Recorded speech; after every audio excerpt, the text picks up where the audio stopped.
BJP वाले आम आदमी में चले गए, आम आदमी वाले कांग्रेस में चले गए, कांग्रेस वाले आम आदमी में चले गए, आम आदमी वाले बीजेपी में चले, और सब गंगा नहाए हुए, सब साफ सुथरे हैं। ऐसे जेब कट रही है, आपको खबर नहीं लग रही है।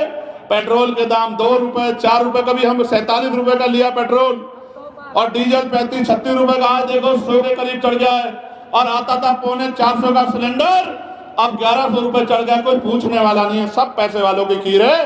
पूंजीपतियों को, व्यापारियों को, अडानी को, अंबानी को और बड़े बड़े पैसे वालों को पैसे वाला बनाना है। गरीबों की विजय भाई जेब काट लेंगे, ये बहुत मक्कार लोग बैठे। सम्मानित साथियों, इस देश में वोट का अधिकार सबको नहीं था। इस देश में राजतंत्र था, राजा महाराजा राज करते थे, और जो रानी के पेट से जन्म लेता था उसके माथे पर लिखा होता था कि ये राज करेगा, ये राजा बनेगा। लेकिन एक समय ऐसा आया, आजादी का संघर्ष स्टार्ट हुआ, आजादी के संघर्ष में सब लोगों ने बलिदान दिया, और एक समय ऐसा आया कि अंग्रेजों के पैर उखड़ गए। अंग्रेज जाने लगे तो कहने लगे कि चलो देश तो आजाद मांग रहे हो, देश आजाद हो भी जाएगा, लेकिन चलाओगे कैसे, कैसे चलाओगे, क्या तरीका चलाने का, हर आदमी तक सुख सुविधा कैसे पहुंचाओगे। तो सबने देखा कि ये तो वाकई में कठिन काम है।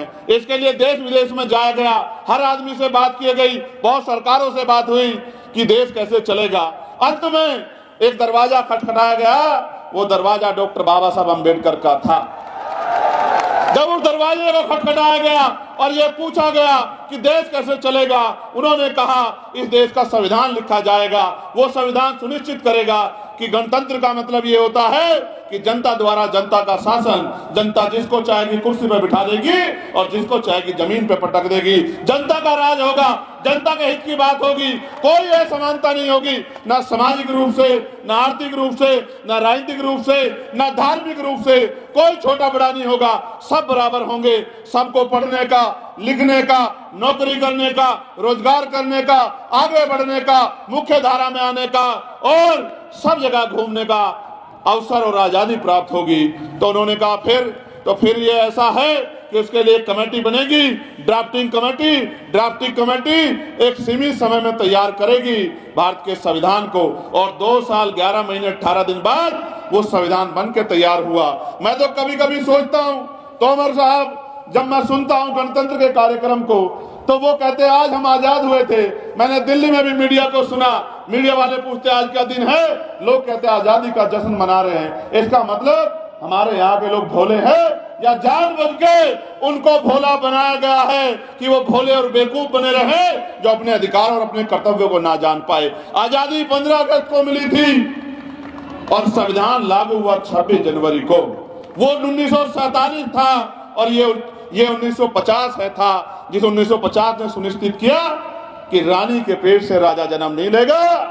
राजा वो होगा जिसको जनता चुन के भेजेगी, जिसको वोट की ताकत से बनाएगी। और इतनी शक्ति दी आपके हाथ में, इतनी शक्ति कि आज चुनाव के समय बड़े बड़े कुर्ते वाले, बड़े बड़े कोट पैंट वाले, बड़े बड़े महलों वाले झुग्गी झोपड़ियों वालों की बस्तियों में आते हैं, माओ के पैर छूते हैं, बहनों का हाथ पकड़ते हैं, बुजुर्गों से आशीर्वाद लेते हैं और ये कहते हैं नियाज साहब कि मेरे सर पे हाथ रख दो, मैं आपका बेटा हूं, मैं आपका भाई हूं, मैं आपसे प्रेम करता हूं, आपकी तकदीर बदल दूंगा। ऐसी मीठी मीठी बातें करके आपको गुमराह करने का काम करते। ये क्यों करते हैं आपको पता है? अगर आज आपकी गलियों में बड़े बड़े नेता घूमेंगे, उनकी गाड़ियां घूमेंगी, बड़े बड़े नारे होंगे, आपकी पूछताछ होगी, आपकी गलियों तक लोग आएंगे, ये क्योंकि इलेक्शन आया है और आपकी उंगली में वोट है। इस वोट की शक्ति से सुनिश्चित हुआ कि जनता के पास जाना पड़ेगा। भले ही 4 साल 10 महीने घर बैठ जाओ, लेकिन 2 महीने तो जनता के बीच में जाना पड़ेगा। अब वो लोग जो 4 साल 2 महीने घरों में छिपे रहते हैं, वो इन 2 महीने में आपके बीच आते हैं और उसके बाद 4 साल 10 महीने आपको दिया लेके, लंटन लेके, मोमबत्ती लेके उनको ढूंढना पड़ता है कि वो नेताजी कहाँ गए जो हमारी तकदीर बदलना चाहते थे। ईमानदारी की बात करते हुए लोग जेलों के रास्ते उन्होंने छोटे कर दिए। जिन्होंने कहा था आपकी गरीबी मिटा देंगे, उनके बड़े बड़े महल बन गए, लेकिन जनता जोगी तू है। मैं तो बस आपसे कहने आया हूं कि ये वोट आपका हथियार है। इस हथियार का अगर आपने सही प्रयोग किया तो आपकी समस्याओं का हल होगा, और अगर गलत प्रयोग किया, गलत प्रयोग कैसे आप महसूस करो। लोकतंत्र ने सुनिश्चित किया था कि जनता जिसको चाहेगी उसको चुनेगी।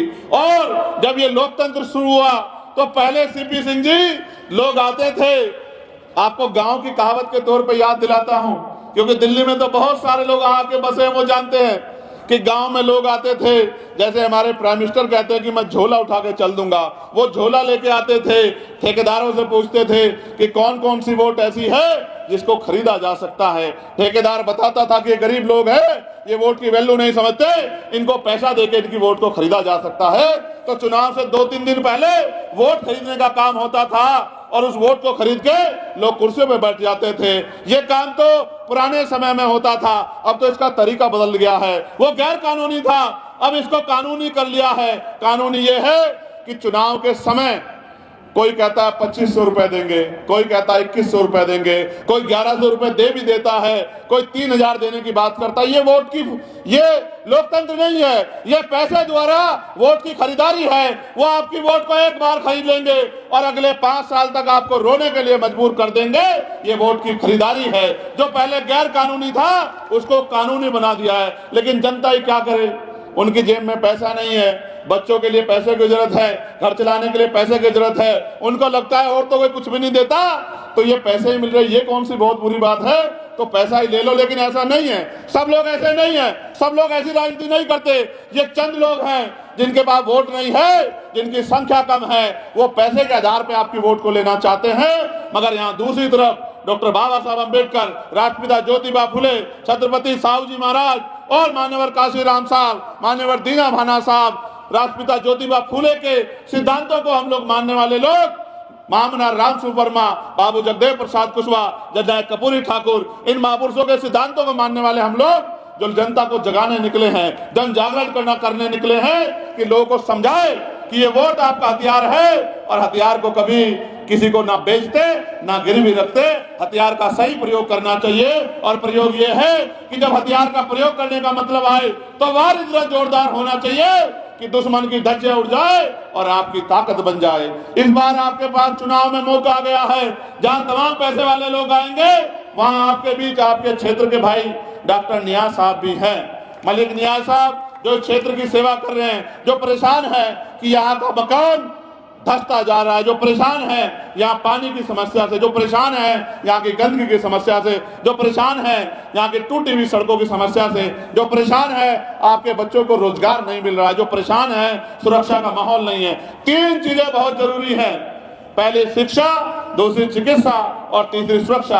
अगर ये सरकार ये 3 चीज आसानी से लोगों को नहीं दे सकती है तो मान लेना कि सरकार आपकी नहीं है। मैं तो बस आपको जगाने आया हूं। हमारी बहनें बैठी हैं, मैं देश भर में घूमता हूं, हाल बड़े खराब है। 5 साल में एक बार मौका मिलता है, गलत बटन दबा दिया तो 5 साल तक पछताना पड़ेगा, सही बटन दबा दिया तो 5 साल तक खुशहाली आएगी, आपके क्षेत्र की दिशा और दशा दोनों बदल जाएंगी।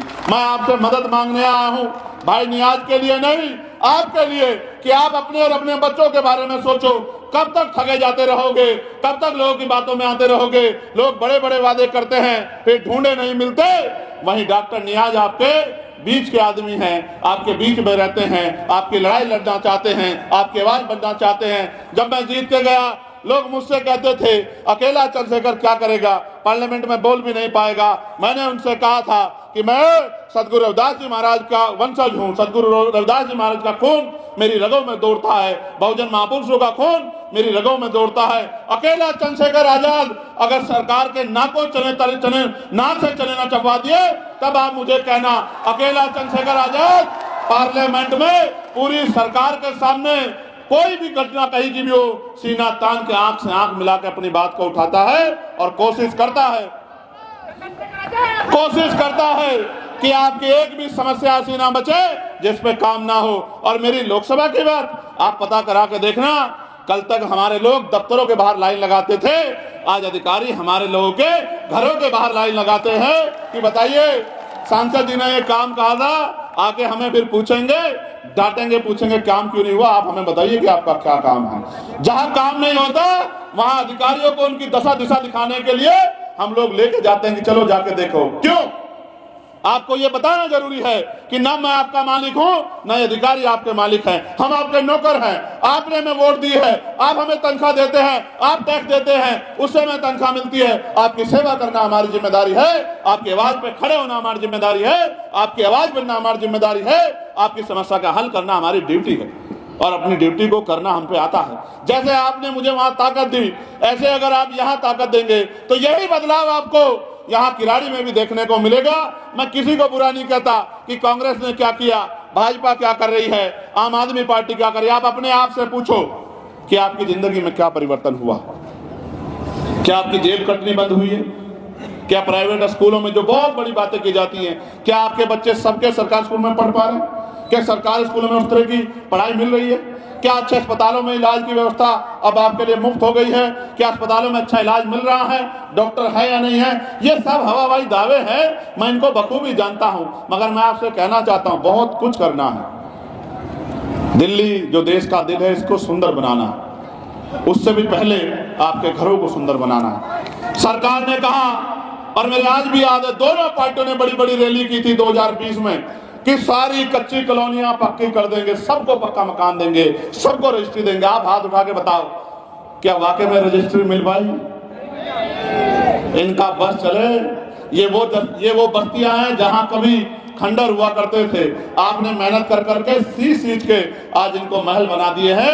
ये सरकार की आंखों में चुभ रहे हैं। ये जमीन सरकार आपसे छीनना चाहती है। इसलिए जो लोग 70-70 साल से बसे हुए हैं, आज उनको उजाड़ने के लिए नए नए कानून बनाए जा रहे हैं। हम इस सरकार को जानते हैं। आज कोई खुशहाल नहीं, ना कर्मचारी, ना अधिकारी, ना जनता। कर्मचारी परेशान हैं, पुरानी पेंशन पे सरकार का स्टैंड नहीं है।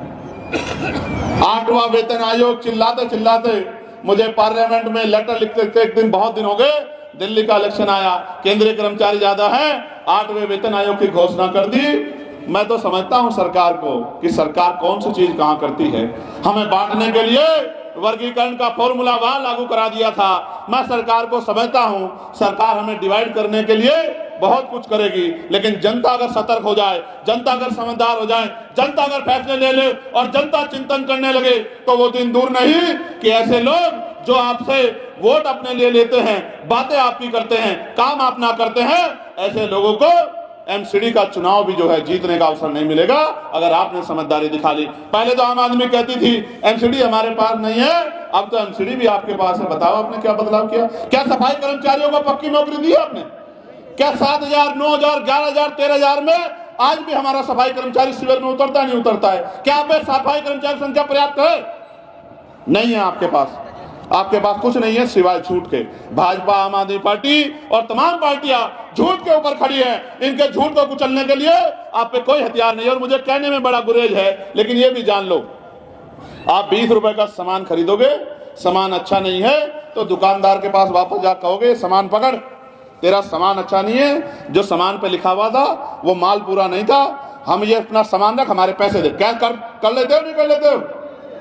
अगर 20 रुपए का 100 रुपए का सामान खरीदोगे, सामान में जो लिखा था नहीं मिलेगा तो वापस करोगे नहीं करोगे? जाके करते हो नहीं करते हो?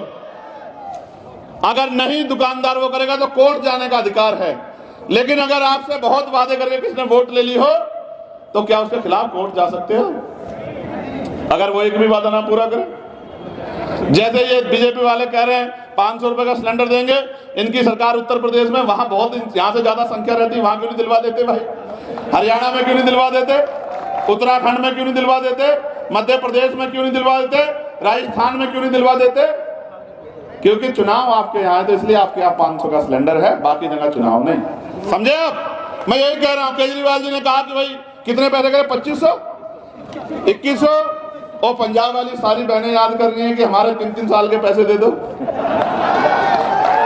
मैं बस आपको यही समझा रहा हूं कि अगर आप 100 रुपए का सामान खरीदते हैं तो सामान को ऐसे उठा के देखते हैं, उसकी एक्सपायरी डेट देखते हैं, उसमें माल पूरा है नहीं देखते हैं। लेकिन जब आप करोड़ों रुपए से कीमती वोट डालने जाते हो, एक बार नहीं सोचते जिसको वोट दे रहे हैं चुनाव के बाद ढूंढा मिलेगा नहीं मिलेगा, आपके किसी मसले में आपके साथ खड़ा हो जाएगा नहीं हो जाएगा, आपकी आवाज उठाएगा नहीं उठाएगा, इसको कहीं ढूंढ लोगे नहीं ढूंढ लोगे, ये आपकी मदद करेगा नहीं करेगा। बस आंख बंद करके जाति धर्म के नाम पे वोट दे के आते हो और फिर कहते हो बदलाव नहीं। तो बदलाव तब होगा जब पहले आप खुद को बदलोगे।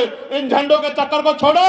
इस बार 5 तारीख को जब वोट डालने जाओ, एक एक वोट आंखें खोल के, आंखें बंद करके नहीं, आंखें खोल के, क्योंकि अगर आंखें बंद की तो कोई और बटन दब जाएगा।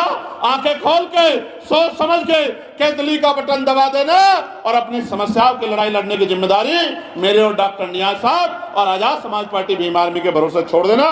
फिर आप देखना, आपको पता लगेगा आपने क्या किया। जो 75 साल में नहीं कर पाए दिल्ली में, वो इस बार कर लेना, फिर आप देखना कि बदलाव होता है नहीं होता है। इसलिए मैं अपनी वाणी को विराम देते हुए आप सबका धन्यवाद करता हूं और आपसे कहना चाहता हूं, एक बार खड़े हो जाओ और मेरे साथ खड़े होके बताओ, नारा लगा के कि बताओ बदलाव चाहते हो नहीं चाहते हो। आवाज कम है मेरी ज्यादा, ऐसे उठाओ, दोनों हाथ मुट्ठी बंद करो, बताओ बदलाव चाहते हो नहीं चाहते हो। बदलाव की कीमत चुकानी पड़ेगी, चुका दोगे नहीं चुका दोगे।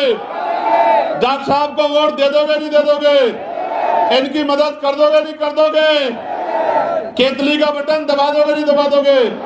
अच्छा फिर एक बार जल्दी नीचे बैठ जाओ अपनी जगहों पर। इंटरनेट चुपचाप से 250 रुपए, पहले 150 रुपए का था, फिर 199 का, फिर 249 का, फिर 299 का, और आज ही कराया मैंने, हो गया 359 रुपए का। ऐसे जेब कट रही है, आपको खबर नहीं लग रही है। पेट्रोल के दाम 2 रुपए 4 रुपए, कभी हम 47 रुपए का लिया पेट्रोल, और डीजल 35-36 रुपए का आज देखो 100 के करीब चढ़ गया है। और आता था 450 का सिलेंडर, अब 1100 रुपए चढ़ गया। कोई पूछने वाला नहीं है, सब पैसे वालों की खीर है।